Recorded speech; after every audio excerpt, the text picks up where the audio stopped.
So I don't know if you guys know of this little game company called. Naughty Dog. They've made some pretty.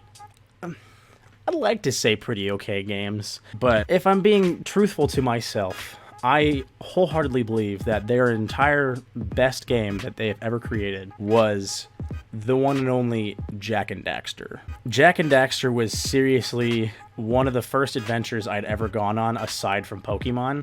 And Pokemon's one thing when it's a top-down view and you're looking at a character just like that, but this was my first actual 3D adventure that I had ever been able to go on. And to add on top of how adventurous and amazing it was one of the first games to introduce an actual seamless type world. I remember being able to go into the jungle, and you go in the temple, you go deep inside of it, and you're running around and you kill that plant boy. You jump on his big blue head and get those fucking eggs out first, and you fly yourself off that blue launch thing. You come up and you're out in the middle of the jungle again. You're right on top of that platform with all the eggs and the things leading down that you saw before you even walked into that temple. Obviously, it's not something to fanboy about nowadays in this type of world, but when you think about it as a child, something like that was incredibly crazy to me. And clearly that's what Jak and Daxter, that's what Naughty Dog was trying to portray.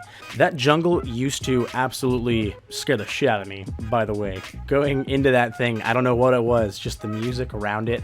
I thought it was, I just don't know why. I thought going into a temple like that was the absolute most terrifying thing in my mind. Out of all of those starting worlds though, Sentinel Beach, honestly, is the most peaceful theme in that game, in my opinion. You hear the music playing, or sometimes the music will even stop and you're just there in the nighttime and it's just the sound of the waves and stuff. Just going up and seeing the different, what the fuck are those things called? Seeing the different power cells lined up against all of the ledges and hanging up on top of the statue monument things. It was incredible to me. It was a set path, and you're like, all right, go do and collect these things. And when you land on that beach, you're like, wow, there's 1, there's 2, there's 3, there's 4. And it blows your mind. I would literally play a game for hours and hours and hours and hours and hours. But if I was stuck somewhere, I would almost never try to beat it again.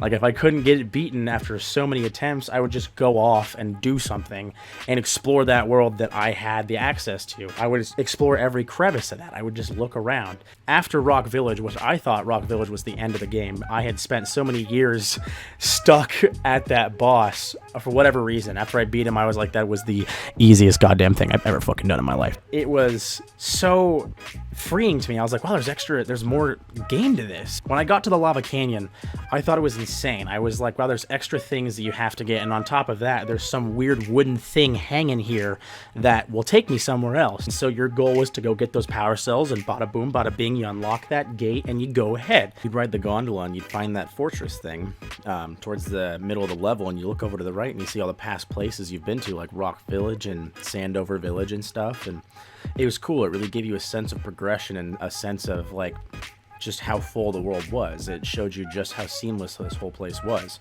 I thought if I can see the old places that I've been to, the other places that I see, I must be able to go to. I used to sit there and just wonder with all my heart and soul just what was out there. I thought that if this game had more to it already, then why would it stop here? I thought this game was amazing. I loved it so much when I figured out how to get past that damn Rock Village. When I picked it up again, I actually 100%ed the game, and that was the first game I had ever 100%ed in my entire life.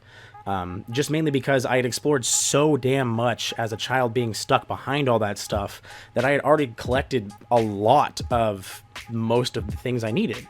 So it was more so I just needed to go back and just, pick up the pieces. To this day, I still cannot play through it without 100%ing it because it gets on my nerves. I don't get that sense in any other fucking game. Any other game, I could leave that damn apple or that goddamn coin on the ground with no shits given and keep going on about my merry way. But one of those precursor orbs over there, or that power cell, or that stupid little scout fly buzzing around that you can't fucking find, I have to have that. When Daxter came out on the PSP, I thought it was okay. It was a pretty good beat 'em up. I had no idea Jak 2 or Jak 3 was even a thing. By the time Jak X Combat Racing was out, that was when I realized there was more Jak and Daxter games, and it absolutely fucking made me splurge in my pants at fucking 9 or 10 or whatever the fuck it was. I was expecting more Jak and Daxter, and it was okay. I liked it. It was just not as much as the Jak and Daxter one. I thought the third game was better than the second game, but overall, I still think Jak and Daxter will always reign supreme in my mind.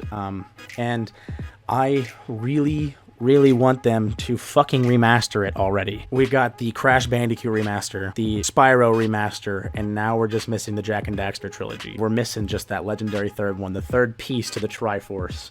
But anyway, thanks for watching, folks. I really appreciate you listening to my Jak and Daxter rant nerd out. I'll see you guys in the next video. Bye.